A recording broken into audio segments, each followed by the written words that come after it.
मकबूजा कश्मीर में भारत के एकतरफा इक़दामात के 2 साल मुकम्मल होने पर आज पाकिस्तान में यौम इस्तेहसाल मनाया जा रहा है। वाह, ओ क्या 1 मिनट के लिए खामोशी, 2 मिनट के लिए मुर्गा, 3 मिनट के लिए उल्टे हो जाऊंगा। क्या हुआ, घंटा उगाड़ लिया कुछ? तुमसे कराची संभल नहीं रहा, तुम कश्मीर संभालोगे। की पॉपुलैरिटी में बीजेपी की, आरएसएस की, विश्व हिंदू परिषद की, नरेंद्र मोदी की पॉपुलैरिटी में इजाफा हो रहा है। वो तो एक डिफरेंट ट्रेजेक्टरी पे जा रहे हैं। 71 बार मिलिट्री फेलियर भी था, पॉलिटिकल फेलियर भी था, डिप्लोमेटिक फेलियर भी था। हिंदुस्तान हमें डिसइंटीग्रेट करके चला गया। इंडिया एक बहुत बड़ी ताकत है। उन्होंने जो अपने फैसले करने हैं उन्होंने खुद करने होते हैं। वो उनको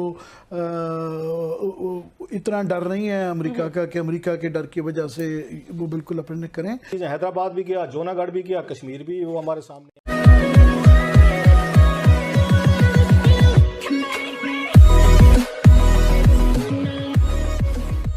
नमस्कार दोस्तों, कराची तो संभल नहीं रहा है। यहाँ पर एक स्टेटमेंट है, कराची तो संभल नहीं रहा है, कश्मीर क्या संभालोगे। अब देखिए, आने वाले दिनों में सिचुएशन पाकिस्तान के लिए ऐसी आने वाली है कि भाई सचमुच में कराची संभलना मुश्किल हो जाएगा। और अगर मान लीजिए कि अगर यहाँ पर इंडिया कोई प्लान कर रहा है कि पाकिस्तान को अब तोड़ना पड़ेगा, फिर से तोड़ना पड़ेगा, ठीक है, बलूचिस्तान अलग बनाना पड़ेगा, खैबर वाला जो एरिया है वो अफगानिस्तान ले जाएगा, इंडिया जो है वो POK और GB ले जाएगा, और जो आज का कराची है वो सिंधु देश बनेगा, मतलब सिंध जो प्रांत है वहाँ का वो बनेगा सिंधु देश। ऐसी सिचुएशन में मतलब कि इंडिया का कश्मीर लेना तो छोड़िए, पाकिस्तान खुद का कश्मीर अभी संभाल नहीं पा रहा है। वहाँ पर से भी कई सारी आवाज़ निकल रही है कि भाई हमें इंडिया के साथ कनेक्ट होना है, और ऑब्वियसली होगा, क्योंकि देखिए पाकिस्तान के अंदर एक ही ऐसा स्टेट है जिसको संभाला जा रहा है और वो है पंजाब। सारे जो दूसरे जो स्टेट है ना, उनको कुछ प्रायोरिटी नहीं दी जाती, चाहे वो बलूचिस्तान हो, चाहे वो सिंध हो, चाहे वो POK हो, चाहे खैबर पख्तूनख्वा हो, कोई भी एरिया को यहाँ पर प्रायोरिटी नहीं दी जा रही। सारे के सारे रिसोर्सेज जो यूज़ हो रहे हैं ना वो पंजाब में हो रहे हैं, और अगर ऐसी सिचुएशन चलती रही तो ऑब्वियसली सबको बुरा लगेगा।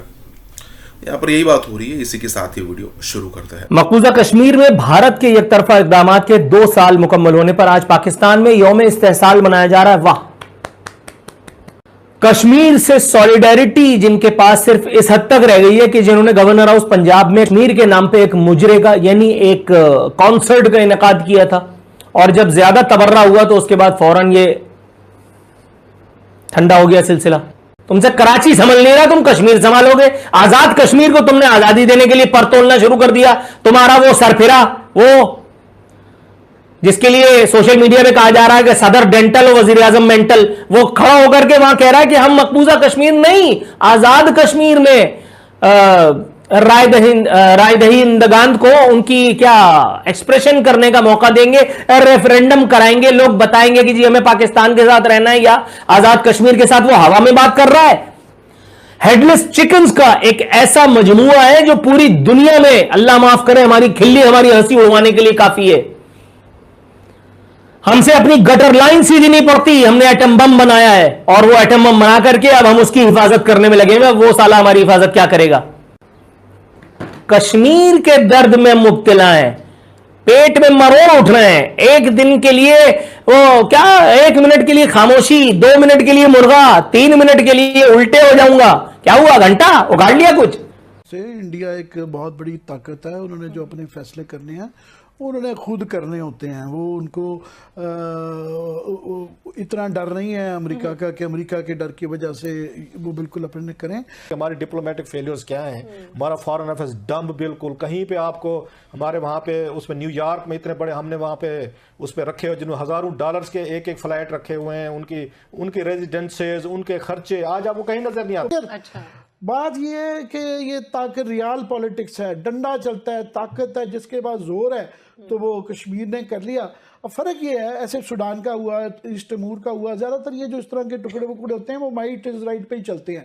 अपॉर्चुनिटीज जो थी मिस की थी, दबाव में की थी, हमारी लीडरशिप पावरफुल नहीं थी कि ये ऑप्शन हम नहीं ले पाए, हमने उस वक्त कुछ सही फैसले नहीं किए, ऑफर्स थी, आज वो सारी चीज़ें, हैदराबाद भी किया, जूनागढ़ भी किया, कश्मीर भी वो हमारे सामने। पाकिस्तान एक कमजोर मुल्क रहा है, तो उस वजह से आज दुनिया में इसके हाथ मजबूत करने के लिए अब तो सफारतकारों का फर्ज बन जाता है कि वो इसकी पोजीशन और मजबूत करें, और उसके लिए कंक्रीट आइडियाज आने चाहिए बड़े तजर्बाकार सिफारतकार। ये बड़ा मुफस्सल आपका डॉक्टर साहब पॉइंट ऑफ व्यू, बड़ा अभी तक कॉम्प्रिहेंसिव आपका बड़ा पॉइंट ऑफ व्यू आया कि हम अच्छे मुआवन तो साबित हो सकते हैं और होते रहे हैं जब तक हमें डिप्लोमेटिक सपोर्ट रही है ताकतवर ममालिक की, तो वी हैव डन वंडर्स। कि हमें जब तनहा छोड़ दिया जाता है, हमसे बड़ा बेर ले लिया गया लेकिन रशिया का वीटो किसी ने नहीं रुकवाया।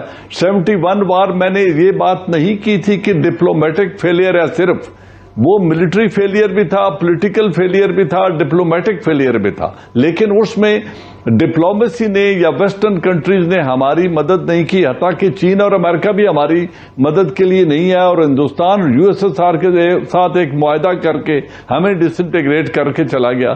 फिर हम 1984 में अमेरिका की जंग अफगानिस्तान में लड़ रहे थे यूएसएसआर के खिलाफ, इंडिया ने सियाचिन ऑक्यूपाई कर लिया और अमेरिका ने हमारी तरफ देखा तक नहीं और उसमें हमारे साथ कोई मुआवनत नहीं की। Ill planned, ill executed Kargil, I agree with Akram साहब, लेकिन इल timed, I would say ill timed, लेकिन उसमें बिल क्लिंटन ने जो इमदाद इंडिया को दी वो स्ट्रेटेजिक एम्ब्रेस बन गया उन दोनों का पाकिस्तान के खिलाफ, लेकिन पाकिस्तान की मदद किसी ने नहीं की। तो जब ये दुनिया अपने मफाद के लिए हमें इस्तेमाल करती है तो वी डिलीवर, लेकिन जब हमारे मफाद की बात होती है तो they look the other way.